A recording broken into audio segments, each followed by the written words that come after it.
Un saludo con todos y todas. Bien, para hoy vamos a explicar los compuestos binarios y uno de los principales grupos funcionales es los anhídridos u óxidos. Los compuestos binarios van a ser aquellos que se formen por dos elementos. Ejemplo, en el esquema de representación tenemos que un elemento X más un elemento Y van a formar el compuesto binario XY. Todos los elementos van a tener una carga positiva y negativa, los cuales van a ser escritos en la parte superior como supraíndice en el lado derecho. Ejemplo, el elemento X va a tener una carga positiva A, mientras que el elemento Y va a tener una carga negativa B.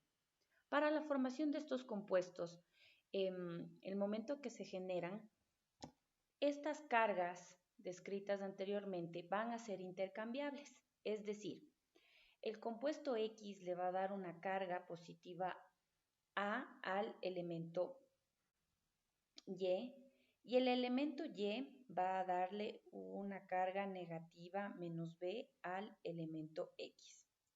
Cuando intercambian y se forman los compuestos, las cargas, ya sean positivas y negativas, desaparecen, los valores se mantienen, si son divisibles pues se simplifican y se escribe como subíndices.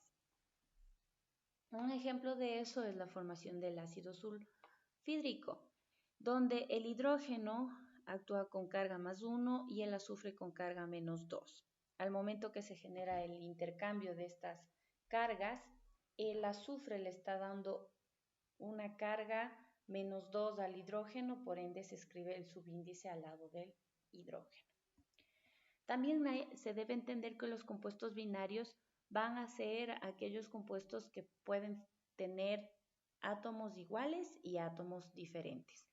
Un ejemplo está en la representación donde nos muestra que las moléculas del monóxido de nitrógeno van a ir modificando de acuerdo a la representación de la fórmula. Ejemplo, en la primera me está diciendo que tengo un nitrógeno y un oxígeno, en la segunda 2 nitrógenos y un oxígeno, y en la última tenemos un nitrógeno y 2 oxígenos.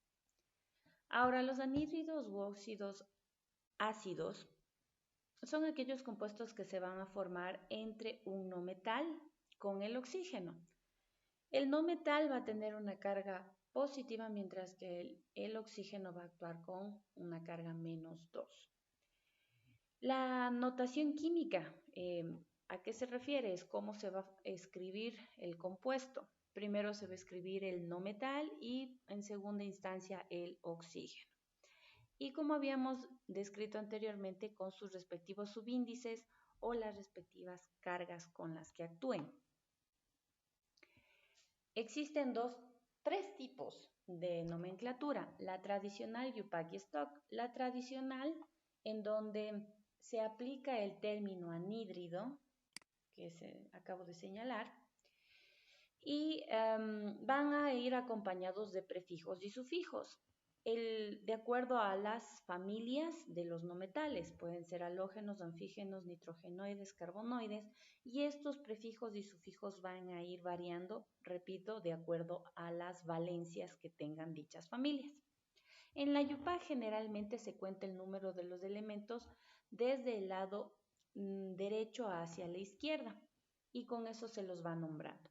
Mientras que en el Stock se utiliza mucho el término óxido, el nombre del no metal y también la valencia con la que actúa el no metal con un número romano.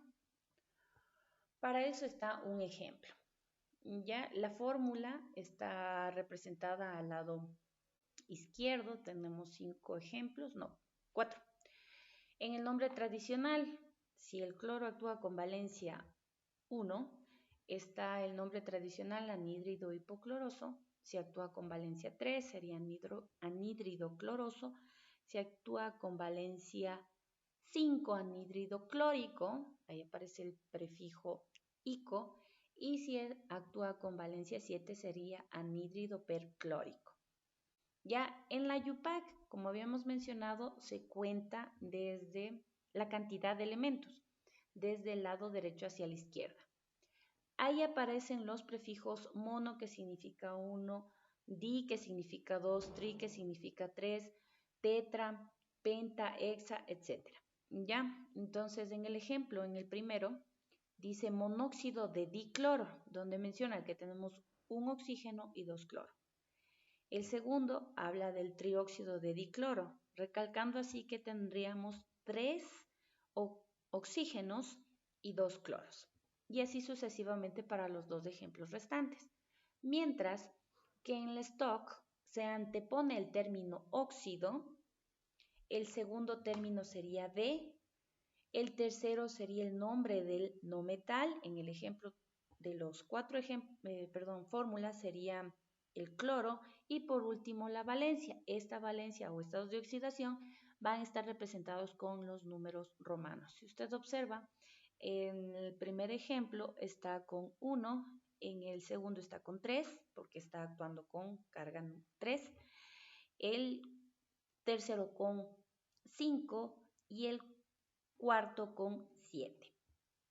Es así que existen muchos ejemplos sobre los anhídridos u óxidos ácidos. Esta información está recaudada del Internet. Un autor dentro del Internet ha realizado toditos los compuestos de anhídridos, bueno, en su mayoría, para que usted vaya comparando la nomenclatura tradicional con la stock y conjuntamente con la sistemática o la UPAC, que tiene también ese nombre. Ya, si usted observa en la tradicional se anteponen los términos anhídrido, se aplican los prefijos hipo-oso, oso, ico y perico. Ejemplo, en el que dice anhídrido hipo-iodoso, hipo y la terminación oso. ¿Ya? También existe, por ejemplo, de la ico, mire, anhídrido telúrico, ¿ya? Mientras que en el stock se antepone el término óxido, se coloca el término de y se nombra al elemento no metálico. Ya puede ser el teluro, el nitrógeno, el fósforo, el arsénico, etcétera, conjuntamente con el número romano de acuerdo al estado de oxidación o la valencia.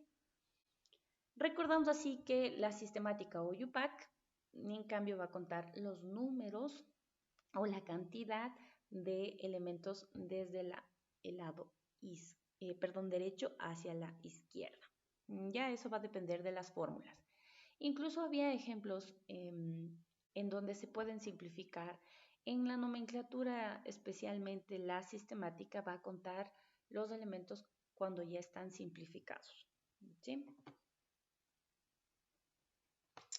Esos son todos los ejemplos que se tienen.